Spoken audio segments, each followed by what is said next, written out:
প্রিয় দর্শক মণ্ডলী, আসসালামু আলাইকুম। আপনাদের সবাইকে আমন্ত্রণ জানাচ্ছি এটিএন বাংলার নিয়মিত আয়োজন সমাধান কোথায় দেখার জন্য। দর্শক মণ্ডলী, সমাধান কিংবা প্রশ্নের শেষ নেই। আজকে ঠিক কঠিন একটি বাস্তবতার সম্মুখে আজ দাঁড়িয়ে আছি। আজকে আপনাদেরকে এমন একটা জায়গায় নিয়ে এসেছি, কেউ কেউ বলে এটা হচ্ছে চিরশান্তির জায়গা। আর সেই চিরশান্তির জায়গায় একজন মানুষ শুয়ে আছে যে কিনা আপনার আমার পরিচিত। আসুন আপনাদেরকে যদি একটু কাছ থেকে দেখাই। এ হচ্ছে শহীদ শায়েখ আসহাবুল ইয়ামিন, অর্থাৎ সেই বৈষম্য বিরোধী ছাত্র আন্দোলনে যে শহীদ হয়েছিলেন ইয়ামিন, এটা হচ্ছে সেই ইয়ামিনের কবর। দর্শক মণ্ডলী, যুগে যুগে কিছু কিছু মানুষ থাকে যারা যুগে যুগে আমাদের মাঝে আসে, আর তারা আমাদের মাঝে আসে আমাদের সমস্যাগুলো সমাধান করার জন্য, গণতন্ত্র ফিরিয়ে আনার জন্য কিংবা স্বৈরতন্ত্র থেকে মুক্তির জন্য।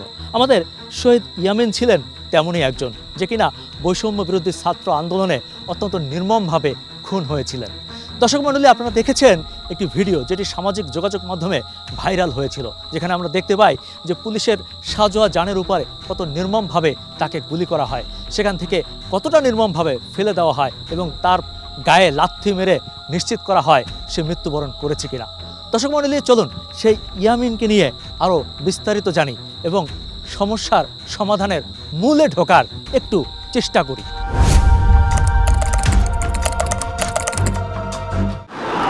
আগস্ট মাসের প্রথম সপ্তাহ বাংলাদেশের ইতিহাসে একটি চিরস্মরণীয় সময়।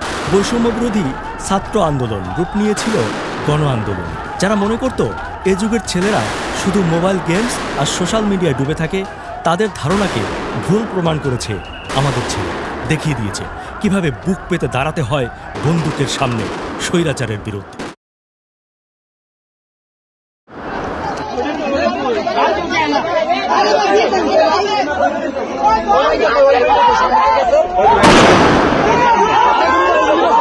জুলাই আগস্টে বৈষম্য বিরোধী আন্দোলনে ইতিহাস সৃষ্টিকারী কিছু দৃশ্য আমাদের বিবেককে নাড়িয়ে দিয়েছে।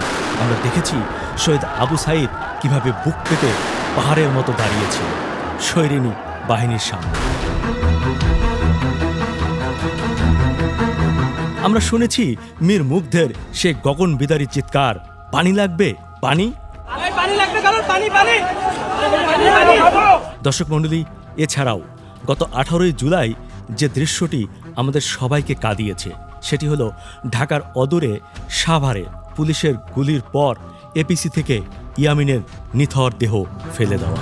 তাকে জীবন্ত অবস্থায় ওইটার উপর নিয়ে ওরা একটা প্যানিক সৃষ্টি করছে, ওই ট্যাঙ্কের উপর নিয়ে ঘুরাইছে।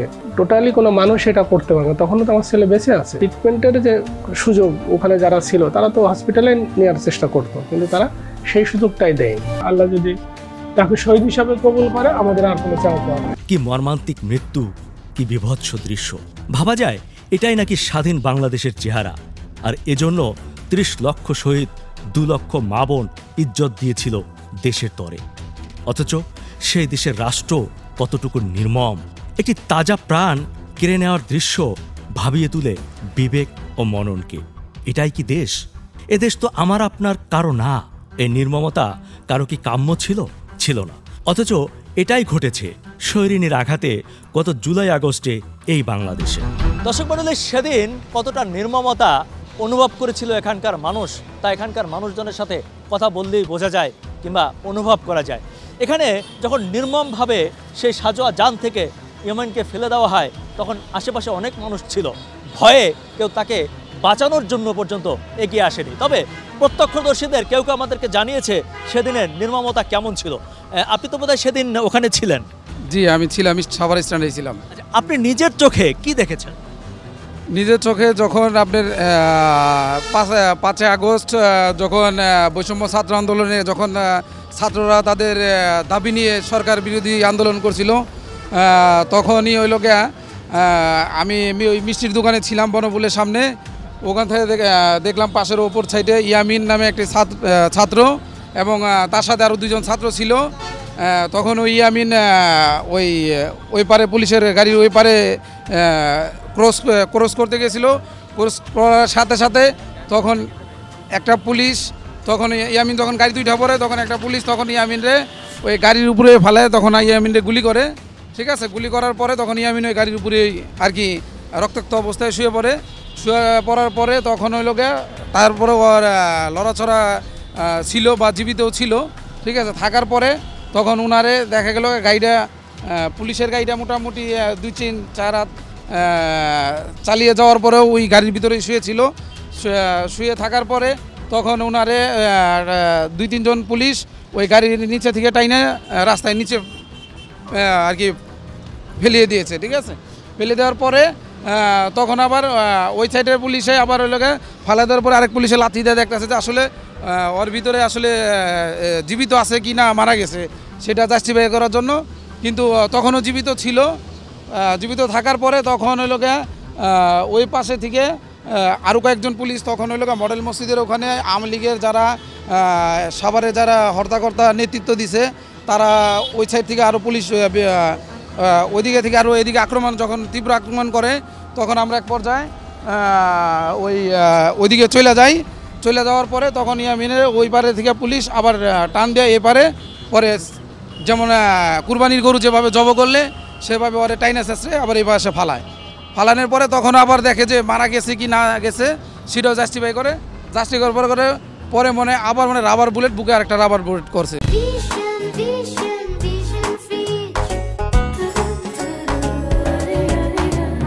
প্যান্টে টান দিয়ে এক ধরনের বলতে গেলে যে উলঙ্গ করে তাকে ফেলানো হয় আমার ভাইকে। তো এই জিনিসটা দেখার পরে আমরা তাকে দূর থেকে অনেক আহ্বান করছিলাম যে ভাইয়া আমাদের ভাইটাকে সে এখনো জীবিত, তাকে আপনারা আমাদেরকে নিতে দেন, এতটুকু আমাদেরকে বলা হয়েছে, কিন্তু তারা আমাদের কোনো কথা শুনে না। লক্ষ্য করুন রাষ্ট্র কতটা নির্মম হলে, একটি সরকার কতটা স্বৈরাচারী হলে তার দেশের জনসাধারণের উপর এমন আচরণ করতে পারে। এটি Dhaka Aricha highway Savar bus stand থেকে কিছুটা সামনে ব্যাংক কলোনি মডেল মসজিদের কাছে এই স্থানটি এখন একটি ইতিহাস। এই সেই রাস্তা যেখানে নির্মমভাবে প্রাণ দিয়েছেন শহীদ ইয়ামিন।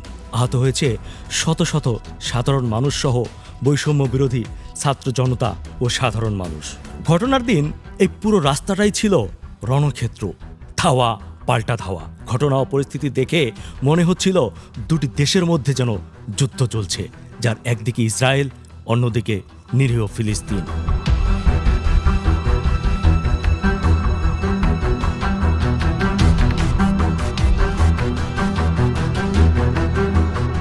দর্শক মণ্ডলী, আপনাদেরকে দেখানোর চেষ্টা করছি এই সেই রাস্তা যেখানে শহীদ ইয়ামিন নির্মমভাবে মৃত্যুবরণ করেছেন। আর অন্য কথা যদি বলতে যাই তাহলে নির্মমভাবে তাকে গুলি করে হত্যা করা হয়েছে সেই স্বৈরাচারী সরকারের আমলে।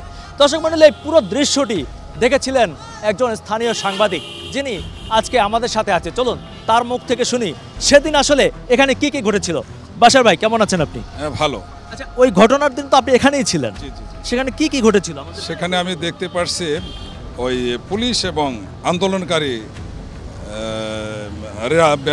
দুই পক্ষেই ধাওয়া পাল্টা ধাওয়া, কাঁদানি গ্যাস, টিয়ার সেল নিক্ষেপ এবং ওই যে পুলিশের যে সাজোয়ান গাড়িতে ওই ওরা সাউন্ড বুলেট এবং রাবার বুলেট নিক্ষেপ করতেছিল। আমি যখন এই জায়গায় ছবি উঠাই আমি ইট খেয়েছিলাম। কার ইট খেয়েছি আমি জানি না, আমার হাতে পায়ে মাথায় লেগেছিল, মাথায় আমার হেলমেট পরা ছিল। কিন্তু এক ফাঁকে দেখলাম যে ওই পুলিশের সাজোয়ারাটা এই রানা প্লাজার বিপরীত পাশে আসার সময় একটা ছেলে লাভ পায়রা ওই সাজোয়ার। এই জায়গাটা কোন জায়গাটা আমাদেরকে যদি একটু সরাসরি আপনি দেখান। মনসুর মার্কেটের বিপরীত পাশে, রানা প্লাজার বিপরীত। এটা হচ্ছে মনসুর মার্কেট, আর এটা হলো রানা প্লাজা। সেই রানা প্লাজার এবং মনসুর মার্কেটের মাঝখানে ঘটনাটা আপনি যদি দেখান, ঠিক এই জায়গাটার ঘটনাটা। আচ্ছা, তখন হলো ওই ওঠার পরে ওর হাতে একটা কি জানি ছিল ছোট্ট, কিন্তু উপরে যায় ও ওঠার পরেই দেখলাম যে ড্রাইভারের পাশে যা গেছে, তখন পরে আবার শুয়ে পড়লো। সম্ভবত তখনই এই শহীদ ইয়ামিন পুলিশের গুলিতে মনে হয় আহত হয়েছে। পরে উনি পিছনে শুয়ে পড়লে পরে ওই দুই পক্ষের ইট পাটকেল নিক্ষেপে একটু কমলে গাড়িটা সাজোয়ার গাড়ি পিছনের দিকে চলে আসে। রানা প্লাজার বিপরীত পাশে আসলে ওই এক পুলিশ হাত ধরে নামায় দেয় আর দুই পুলিশ ওটা পা ধরে নামায় দেয়। পরে বস্তার মতো নিচে পড়ে যায়। বস্তার পথে নির্মম পরে এই আরেকটা ওভারটেক আছে, আইল্যান্ড পার করে দিলে এই পুলিশের গাড়ি এবং পুলিশ আস্তে আস্তে পিছনে দিয়ে হটতে থাকে। আর আন্দোলনকারী যে ছিল, যারা আন্দোলন করতে মিছিল করে আসতেছিল, তারা লাশটা নিয়ে পরে নিয়ে যায়। দর্শক মণ্ডলী, ইয়ামিনকে নির্মমভাবে যখন সেই সাজোয়া যানের উপর থেকে নিচে ফেলে দেওয়া হয় তখন পর্যন্ত সে বেঁচে ছিল এবং স্থানীয় কিছু মানুষ, কিছু ছাত্ররা তাকে নিয়ে গিয়েছিল স্থানীয় একটি হাসপাতালে। অনেকে বলছেন কিংবা অভিযোগ করছেন যে এই হাসপাতালে তখন তাকে প্রপার ট্রিটমেন্ট দেওয়া হয়নি। কেন দেওয়া হয়নি, চলুন তাদের মুখ থেকে শুনি।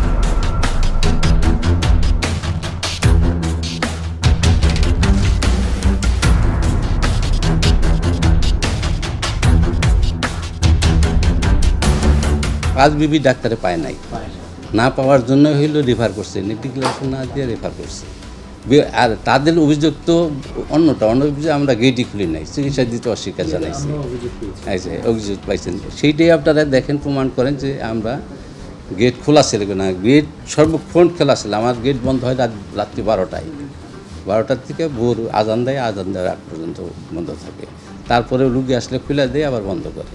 তাছাড়া কোনো সময় কোনো ইয়ের জন্য বন্ধ থাকে না। কে যখন আমরা পাই ইমার্জেন্সিতে নিয়ে আসার পরে আমরা সাথে সাথে তৎক্ষণাৎ, এই পাশেও অন্যান্য রোগী, আহত রোগীদেরই চিকিৎসা চলতেছিল, তার মধ্যেও উনি ঢুকে পড়ছেন। তো যখন ঢুকছে তখন আমরা চেষ্টা করছি, তো যখন আমরা রিসিভ করি তাকে, যেহেতু সে একজন মাল্টি ট্রমার পেশেন্ট, আসলে আমরা যারা ইমার্জেন্সিতে কাজ করি মাল্টি ট্রমার তো দেখে অভ্যস্ত। তো আমি যখন তাকে পাই তখন প্রথমে আমরা তার ভাইটালস চেক করে দেখি যে তার কন্ডিশনটা কি। আমরা এটিএলএস রুলস বলা হয় এটাকে, আমরা এটিএলএস রুলস ফলো করি, অ্যাডভান্স ট্রমা লাইফ সাপোর্ট যেটা। তো তখন দেখা যাচ্ছে যে আমি আসার পরে তার পালস চেক করছি, তারপরে পিপিল চেক করা, তারপরে হচ্ছে আমরা যেটাকে টাং ঠিক আছে কিনা এগুলো আমরা দেখি, ভাইটাল সোজা কথা যেটাকে আমরা দেখি। তো দেখে তার পেরিফেরাল ভেসেল আমরা যেগুলোকে বলি, এসব ক্ষেত্রে তো প্রচুর পরিমাণে দেখা যাচ্ছে তার গান শট দেখাই যাচ্ছে বাইরে থেকে, প্রচুর পরিমাণে পেনিট্রেটিং ইঞ্জুরি, মানে গান শট বা অন্য কিছু হতে পারে।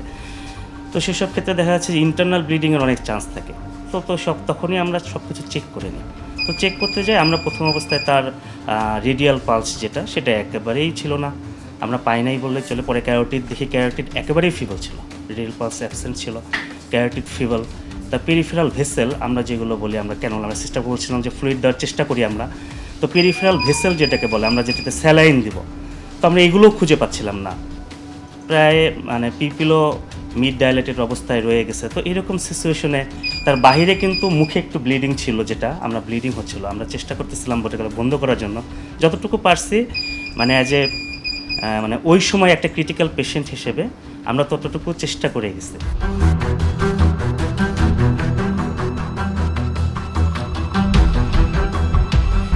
দর্শক মণ্ডলী, যদিও এখানের অনেক প্রত্যক্ষদর্শী অভিযোগ করেছে যে মূল গেটটি বন্ধ ছিল এবং শেষ পর্যন্ত তাকে ট্রিটমেন্ট দেওয়া হয়নি, কিন্তু আমরা এই হাসপাতালের ভেতরে এসে জানতে পারলাম মূলত এই অভিযোগটি একেবারেই ভিত্তিহীন। আমরা ভিডিও ফুটেজে দেখেছি এবং স্থানীয় অনেকে ভিডিও ধারণ করেছিল, যেখানে দেখা গিয়েছে যে হাসপাতাল কর্তৃপক্ষ তাদেরকে প্রপার ট্রিটমেন্ট দিয়েছে এবং তাকে এখান থেকে নিয়ে এসে, আপনাদেরকে যদি একটু ভেতরে দেখাই, যে তাকে শেষ পর্যন্ত এমার্জেন্সিতে এখানে নিয়ে আসে এবং এখানে নিয়ে আসার পরে এখানে একজন কর্তব্যরত ডাক্তার ছিলেন যিনি তাকে প্রপার ট্রিটমেন্ট দিয়েছেন এবং তিনি তার শরীরে বেশ কিছু আঘাতের চিহ্ন দেখতে পান। তিনি আমাদেরকে জানিয়েছেন যে সম্ভবত শরীরের অভ্যন্তরে গুলির রক্তক্ষরণের কারণে মূলত ইয়ামিনের মৃত্যু হয়েছে। ইয়ামিনকে বাঁচানোর সর্বোচ্চ চেষ্টা সেদিন করেছিল সাধারণ ছাত্র জনতা। সুপার হাসপাতাল থেকে শেষ পর্যন্ত তাকে নেওয়া হয়েছিল সাভার এনাম মেডিকেলেও, কিন্তু তাকে বাঁচানো সম্ভব হয়।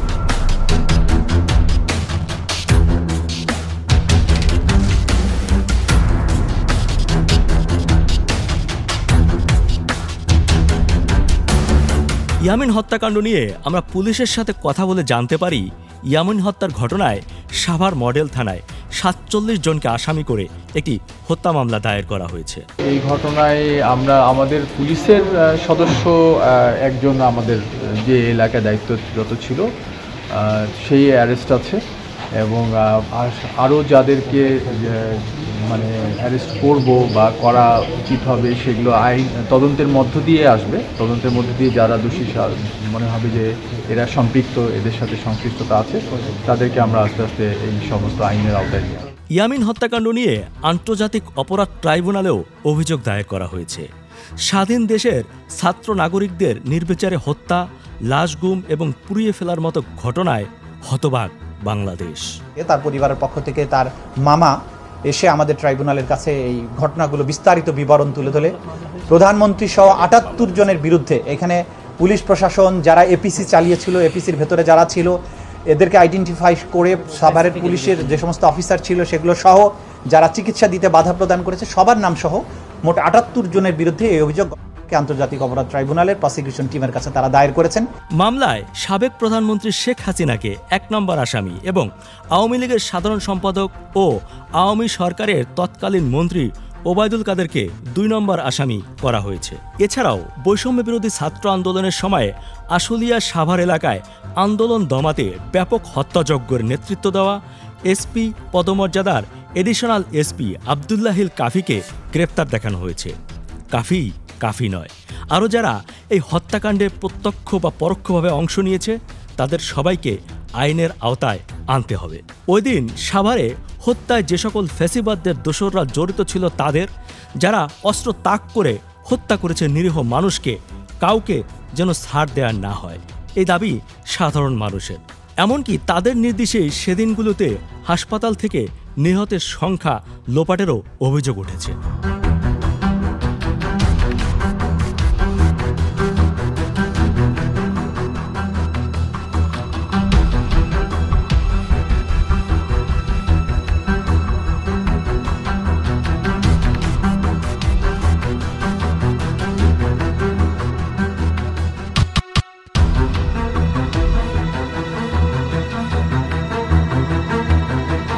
সমস্ত ছাত্র জনতাকে যেভাবে নির্মমভাবে হত্যা করছে এর বিচার আমরা আসলে সঠিকভাবে চাই। যারা এই ঘটনা করছে, পুলিশ করুক, দলীয় আওয়ামী লীগের লোক করুক বা যেই করুক, তারা কিন্তু মানসিক ভারসাম্য হারাইয়া এই কাজগুলো করছে। আপাতত দৃষ্টিতে মনে হবে যে আমার ছেলে নাই, কিন্তু এটা আসল পরীক্ষা না। আসল পরীক্ষা আল্লাহ তোমাকে দেখে নিতে চাচ্ছি তুমি এইটাকে কিভাবে নাও। আমরা নিয়েছি, আমরা মেনে নিয়েছি, আমরা বারবারই বলতেছি আল্লাহর সিদ্ধান্তটাকে আমরা মেনে নিয়েছি। আলহামদুলিল্লাহ, আল্লাহ যদি তাকে শহীদ হিসাবে কবুল করে আমাদের আর কোনো চাওয়া পাওয়া না। এই জন্যই আমরা ব্যক্তিগতভাবে কোথাও মানে কার বিচার করবে, হবে কি হবে না, আল্লাহ বিচার করতেছে, আল্লাহ বিচার শুরু করে দিয়েছে। এটাই আমাদের সান্ত্বনা, আর কোনো সান্ত্বনা নেই। ২৪-এর ছাত্র জনতার আন্দোলনে শহীদদের জন্য অন্তর্বর্তীকালীন সরকার কি ভাবছে জানতে চেয়েছিলাম ডাক, টেলিযোগাযোগ ও তথ্য প্রযুক্তি উপদেষ্টা নাহিদ ইসলামের কাছে। আহতদের ব্যাপারে এবং শহীদ পরিবারদের ব্যাপারে যে কমিটমেন্টগুলো আর্থিক এবং অন্যান্য প্রতিশ্রুতিগুলো সেখান থেকে দেওয়া হবে এবং যে তালিকাটিও সেখান থেকে আমরা ঘোষণা করব। এটা এই মাসের মধ্যেই হবে। যদিও ইয়ামিনের হত্যাকাণ্ড নিয়ে মামলা না নিতে গড়িমসির অভিযোগ রীতিমতো, এমনকি লাশ দাফনেও বাধা দিয়েছে ফ্যাসিবাদীরা নানাভাবে।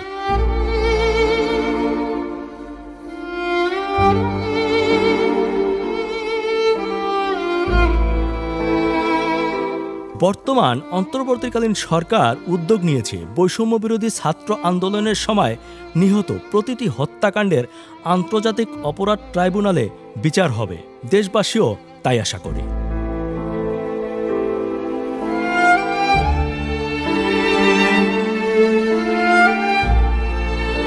সবকটা জানালা খুলে দাও না, ওরা আসবে চুপি চুপি, যারা এই দেশটাকে ভালোবেসে দিয়ে গেছে প্রাণ। দর্শক মণ্ডলী, আপনার মনের জানালা খোলা রাখুন, কারণ সেই জানালায় আবারও ফিরে আসবে শহীদ মীর মুগ্ধ, আবু সাইদ কিংবা এই ইয়ামিনের মতো ছেলেরা, যারা নিশ্চিতভাবে একদম নৃশংসতার শিকার হয়েছেন, খুনের শিকার হয়েছেন। এটি একেবারে স্পষ্ট। দর্শক মণ্ডলী, তারা হয়তো আমাদের বড় একটি সমস্যার সমাধান করে দিয়ে গেছে, ফিরিয়ে দিয়েছে এদেশের গণতন্ত্র। আপনিও চাইলে সমস্যার সমাধান নিয়ে আমাদের এই অনুষ্ঠানের মাধ্যমে কথা বলতে পারেন। দর্শক মণ্ডলী, এমন অনেক সমস্যা হয়তো ভবিষ্যতে আসবে, আর ইয়ামিনরা হয়তো এভাবেই যুগে যুগে আবারও ফিরে আসবে, এই প্রত্যাশাই আজকের মতো করছি। দর্শক মণ্ডলী, আমাদের অনুষ্ঠানে চাইলে আপনিও কথা বলতে পারেন, আমাদেরকে লিখতে পারেন। আমাদেরকে চিঠি লিখবার ঠিকানা, মেইল করবার ঠিকানা এবং ফোন নাম্বার আপনাদেরকে স্ক্রিনে দেখিয়ে দিচ্ছি।